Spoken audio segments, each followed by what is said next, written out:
नमस्कार श्रोते हो, तुम्ही ऐकत आहात प्रेमाची अनोखी कहाणी भाग 7.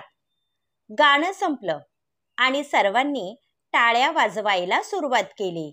नताशाने आनंदाच्या भरात अजिंक्यला मिठी मारली. त्याच्या गाण्याने आजूबाजूचा माहोल रोमॅन्टिक झाला होता. अदितीची नजर अजूनही झुकलेली होती. लकी गर्ल, काय रोमॅन्टिक सॉन्ग होतं ना. अमेयने तारीफ केली.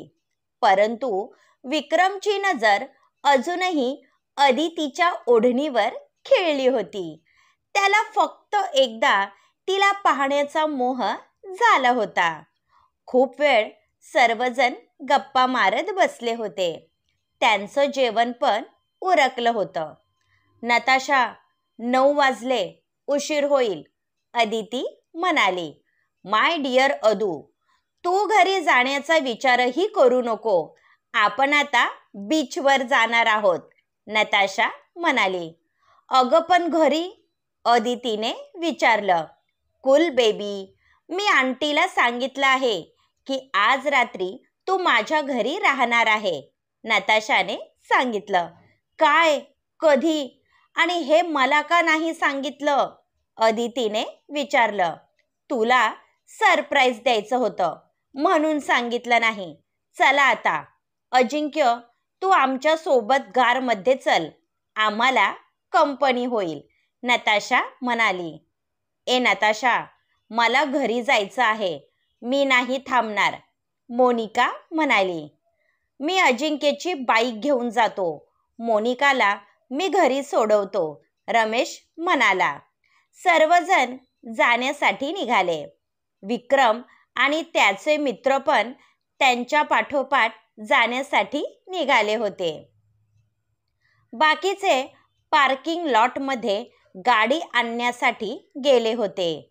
अदिती एकटीच हॉटेलच्या समोर उभी होती. आकाशात चांदणं उठून दिसत होतं. आज ती खूप खुश होती. आज पहिल्यांदा ती अशी बाहेर आली होती. त्यात अजिंक्य तिच्या सोबत होता. ती एकटीच आकाशात तारे पाहत हसत होती. तिचे लांब काळे केस हवेत उडत होते, जे ती एका हाताने मागे घेत होती. विक्रम लिफ्टमधून खाली उतरला आणि हॉटेल बाहेर आला होता. त्याचा ड्रायव्हर गाडी घेऊन आला होता. विक्रम गाडीचा दरवाजा उघडून आतमध्ये बसणार त्याची नजर अदितीवर गेली आणि तो पाहतच राहिला.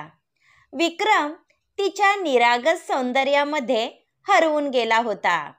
काही वेळासाठी त्याला सर्व जगाचा विसर पडला होता.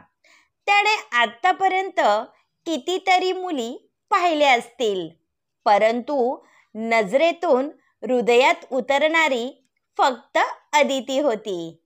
त्याची नजर फक्त तिच्यावर खिळली होती.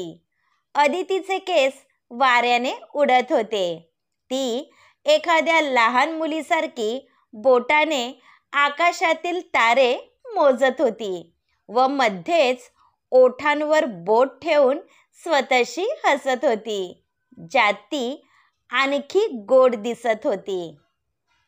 नताशाची गाडी आली आणि अदिती गाडीत बसून निघून गेली.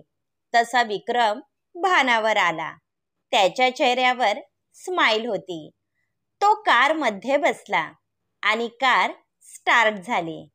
त्याने सीटला डोकं टेकवलं आणि डोळे मिटून घेतले. अदितीचा चेहरा त्याच्या नजरेसमोरून जात नव्हता. त्याच्या डोळ्यासमोर सारखी तीच येत होती. काहीतरी होतं तिच्यामध्ये जे त्याला तिच्या दिशेने खेचत होतं, पण नक्की काय हेच त्याला समजत नव्हतं. तिची मैत्रीण बरोबर बोलत होती. खूप सुंदर आहे ती, विक्रम स्वतःशी म्हणाला. रात्री विक्रम घरी आला होता. तो आपल्या बेडरूमच्या गॅलरीमध्ये शांत बसला होता. त्याच्या डोळ्यांमध्ये फक्त तीच सामावली होती. मनात फक्त तिचे विचार येत होते, जे काही केल्या जात नव्हते. कितीतरी वेळ तो तिच्या विचारात हरवला होता. नताशा ड्राईव्ह करत होती. अजिंक्य तिच्या शेजारी बसला होता. आताही अजिंक्य मिररमधून अदितीला पाहत होता. ती पण अधूनमधून त्याला पाहत होती. आज तू मला खूप छान सरप्राईज दिला आहे. आजचा दिवस मी कधीच विसरणार नाही. थँक्यू सो मच, नताशा म्हणाली. थँक्यू बोलायची गरज नाही. हे मी माझ्या बेस्ट फ्रेंडसाठी केलं होतं, अजिंक्य म्हणाला. आम्हाला माहीत नव्हतं की तुझा आवाज इतका छान आहे. तू कोणाच्या प्रेमात पडला आहे की काय? टीनाने विचारलं. असं समज. ये प्यार का असर है. प्यार इंसान को सब सिखा देता है, अजिंक्य अदितीकडे पाहत म्हणाला. ओ, प्यार हा. आजकाल तू जास्तच रोमॅन्टिक झाला आहे. सांग ना, कोण आहे ती? नताशाने विचारलं. वेळ आल्यानंतर सांगेल आणि सर्वात आधी तुलाच सांगेल. खुश, अजिंक्य म्हणाला. गाडी बीचवर येऊन थांबली. रात्रीची वेळ होती. लोकांची थोडीफार गर्दी होती. सर्वजण दंगा करू लागले होते. समुद्राच्या लाटा किनाऱ्यावर हुसळत होत्या. कोणी पाण्यात पाय भिजवत होतं तर कोणी सेल्फी काढत होतं. अदितीही पाण्यामध्ये गेली. तिच्या पायांना थंड पाण्याचा स्पर्श झाला आणि ती शहारली व बाहेर यायला लागली. तर अजिंक्य समोर उभा होता.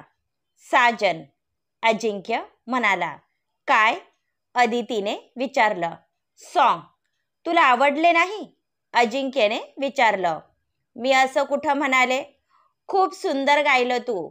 आधी मला सांग की तू सिंगिंग करतो, मारामारी करतो, भांडण करतो, मग स्टडी केव्हा करतो की करतच नाही?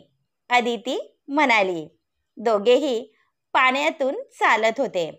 माझ्याजवळ भरपूर वेळ असतो म्हणून बऱ्याच ॲक्टिव्हिटी करत असतो, अजिंक्यने सांगितलं आणि अदिती हसायला लागली. ए अदू, तुला माहीत आहे की मी हे गाणं कोणासाठी म्हणालो? अजिंक्य तिच्या डोळ्यात पाहत म्हणाला. मला कसं समजणार?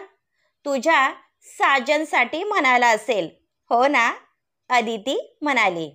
बरोबर, साजन, अजिंक्य म्हणाला आणि ती लाजली. दोघेही बराच वेळ चालत होते. तिलाही अजिंक्यचा सहवास आवडत होता. दोघे शांत होते, परंतु त्या शांततेत एक प्रकारचा संवाद होता. तो अधूनमधून तिला पाहत होता. चालता चालता एका मुलाने अदितीला धक्का दिला. ओ सॉरी, मी पाहिलं नाही, तो मुलगा म्हणाला. अजिंक्यने मागचा पुढचा विचार न करता त्याच्या कानाखाली ठेवून दिली आणि त्याची कॉलर पकडली. समोरून मुलगी येत आहे आणि तू पाहिलं नाही? पुन्हा असं केलं तर लक्षात ठेव, अजिंक्य त्याला धमकी देत होता. अजिंक्य प्लीज सोड त्याला. अदितीने त्याचा हात पकडला. अजिंक्यने त्या मुलाला सोडलं. तो मुलगा पळून गेला होता. तुला भांडण करण्यासाठी कारणच हवं असतं का? तो सॉरी बोलत होता ना, मग का त्याला मारलं होतं? अदितीने विचारलं. त्याने तुला स्पर्श केला होता. तुला कोणी टच केलेलं मला आवडणार नाही. त्या दिवशी बसमध्ये तो मुलगा असाच वागत होता म्हणून मी त्याला मारलं होतं, अजिंक्य रागात म्हणाला. काय म्हणजे तू ज्या मुलाला मारत होता तो तोच मुलगा होता? अदितीला शॉक बसला होता. हो अदू, तुला दुनियादारीची समज नाही. या जगात माणसं कशी असतात याची समज नाही. कारण तू खूप वेगळी आहे आणि तुला विनाकारण त्रास दिलेला मला आवडणार नाही, अजिंक्य म्हणाला. का नाही आवडणार तुला? अदितीने विचारलं. साजन. अजिंक्य तिच्या दिशेने बोट करत म्हणाला आणि हसला. तुम्ही दोघे इथे काय करत आहात? आमच्या सोबत चला. नताशा त्या दोघांना सोबत घेऊन गेली. खूप वेळ सर्वजण गप्पा मारत बसले होते. रात्री खूप उशिराने सर्वजण आपापल्या घरी गेले होते. नताशाने टीना आणि अजिंक्यला घरी सोडवलं आणि अदितीला घेऊन आपल्या घरी आली होती. ये ना अदू, हे आपलं घर आहे. तुला आवडलं? नताशाने अदितीला फ्लॅट दाखवला. एका आलिशान बिल्डिंगमध्ये नताशाचा 3 BHKचा वेल फर्निश फ्लॅट होता. तुझं घर खूप सुंदर आहे, अदिती घर पाहत म्हणाली. तुझ्या घरापेक्षा जास्त नाही, माहीत आहे का? कारण तुझ्याजवळ आई आहे. तुझे आई बाबा तुझ्या जवळ आहे. माझे डॅड कामात इतके बिझी असतात की त्यांच्याजवळ माझ्यासाठी वेळ नसतो. नताशा उदास झाली होती. वेडी कुठली, आम्ही आहोत ना. पुन्हा असं कधीच बोलायचं नाही. आम्ही नेहमी तुझ्यासाठी असणार आहोत, अदिती म्हणाली आणि नताशाने तिला मिठी मारली. नताशा, चल ना ग, मला खूप झोप आली आहे, अदिती म्हणाली. हा यार, मला पण झोप आली आहे. तुला बेडरूम दाखवते. नताशा तिला बेडरूममध्ये घेऊन आली आणि तिला चेंज करायला कपडे दिले. नताशाला पडल्या पडल्या झोप आली होती, परंतु अदितीच्या मनात अजिंक्यचा विचार येत होता. त्याचं ते वाक्य, साजन, तिला सारखं आठवत होतं. सकाळी अदितीला उशिरा जाग आली होती. तिने पाहिलं तर नताशा अजूनही झोपली होती. बाहेर कसला तरी आवाज येत होता, म्हणून तिने जाऊन पाहिलं तर एक 35शीची स्त्री किचनमध्ये काम करत होती. दिसण्यावरून ती घरची मेड वाटत होती. नमस्ते बीवीजी, आपको कुछ चाहिए? तिने विचारलं. नाही, नको, असं बोलून अदिती आत गेली. ए नताशा, उठ, किती झोपते? 10 वाजले, अदिती तिला उठवत म्हणाली. झोपू दे ना अदू, असेही आज सुट्टी आहे, नताशा झोपेत म्हणाली. अगं हो, पण मला घरी जायचं आहे, आई वाट पाहत असेल, अदिती म्हणाली. जाशील ग, मी थोडी ना तुला इथेच ठेवणार आहे. चल, तयार हो. आपण आधी मॉलमध्ये फिरायला जाऊयात, त्यानंतर तुझ्या घरी जाऊयात. खुश? नताशा म्हणाली. ओके, मी फ्रेश होऊन येते, अदिती म्हणाली. ए थांब, मी तुला कपडे देते, असे बोलून नताशाने कबर्डमध्ये कपडे शोधू लागली. अदितीला काय द्यावे हेच तिला सुचत नव्हते. तिच्याजवळ सर्व वेस्टर्न कपडे होते.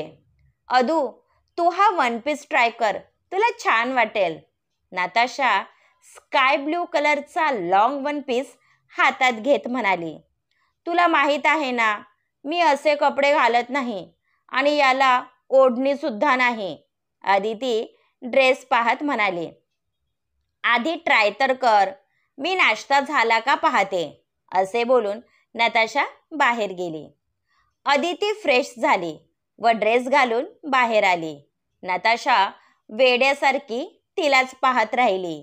लॉंग घेरदार 1 पीस, बलून स्लीव, तो ड्रेस अदितीच्या शरीराला चिपकला होता, ज्यामध्ये तिचं प्रमाणबद्ध आकर्षक शरीर उठून दिसत होतं.